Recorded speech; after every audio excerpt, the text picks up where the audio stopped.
Hello दोस्तों, आज हम बोलेंगे संपादक के डिक्टेशन 80 वर्ड पर मिनट की स्पीड से। डिक्टेशन का विषय है एक और आतंकी हमला। डिक्टेशन स्टार्ट होगी 5 सेकंड बाद। स्टार्ट।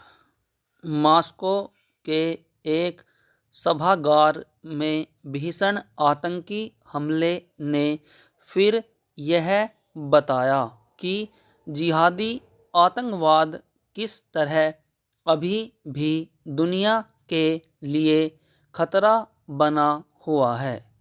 इस हमले में 100 से अधिक लोग मारे गए और बड़ी संख्या में घायल हुए। रूस की राजधानी में किए गए इस आतंकवादी हमले की जिम्मेदारी खूंखार आतंकी संगठन इस्लामिक स्टेट के उस खुरासान गुट ने अपने सिर ली है जो अफगानिस्तान में सक्रिय रहा है और वहाँ भी रूस के साथ साथ अमेरिका के ठिकानों को भी निशाना बना चुका है।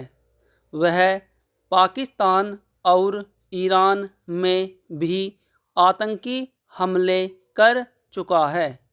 चूँकि इस्लामिक स्टेट खुरासान गजवा ए हिंद की तथाकथित इस्लामी मान्यता के फितूर से ग्रस्त है, इसलिए भारत को भी सचेत रहने की आवश्यकता है।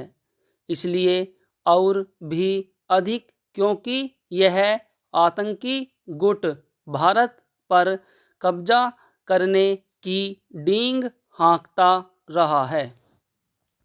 वह भारत के मुसलमानों को अपने साथ जोड़ने के लिए भी सक्रिय है। ऐसे कई भारतीय पकड़े भी गए हैं जो उसके लिए काम करने को तैयार थे अथवा उसके इशारे पर आतंकी हमले को साजिश रच रहे थे। माना जाता है कि इस्लामिक स्टेट ने मॉस्को को इसलिए अपना निशाना बनाया क्योंकि एक समय रूसी सेना ने सीरिया में उसकी कमर तोड़ने का काम किया था। रूस पहले भी जिहादी आतंकी गुटों का निशाना बन चुका है। उसके यहाँ कई आतंकी हमले चेचन्या के जिहादी संगठनों ने किए हैं।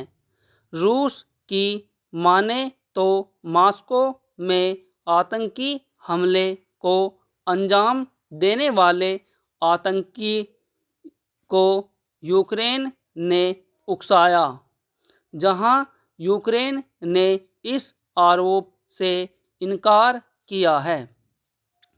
वहीं अमेरिका ने कहा है कि उसने तो रूस को ऐसे किसी हमले की सूचना दी थी, पता नहीं सच क्या है, लेकिन इस आतंकी हमले के बाद रूस यूक्रेन के प्रति और अधिक आक्रामक हो जाए तो हैरानी नहीं यदि इस आतंकी हमले के चलते रूस और यूक्रेन के बीच जारी युद्ध और व्यापक रूप लेता है तो इसके नतीजे अच्छे नहीं होंगे। वर्तमान में विश्व समुदाय केवल रूस और यूक्रेन के बीच की जंग से ही त्रस्त नहीं है, वह इजराइल और हमास के बीच जारी लड़ाई के बुरे असर से भी दो चार है।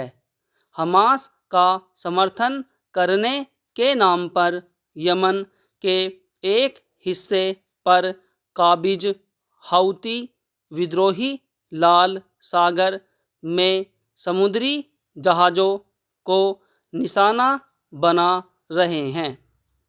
सेना शरीके इस सशस्त्र संगठन के हमले के शिकार कई समुद्री जहाज़ों को भारत की नौसेना ने बचाया है।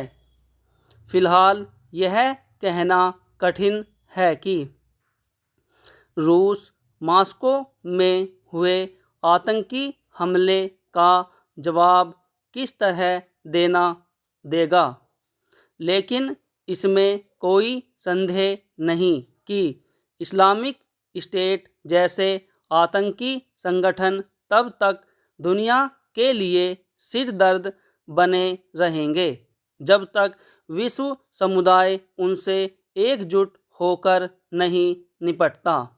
विडंबना यह है कि विश्व समुदाय अभी तक आतंकवाद को परिभाषित तक नहीं कर सका है। इसी के चलते कई देश आतंकवादी संगठनों को आतंकी मानने के लिए तैयार नहीं।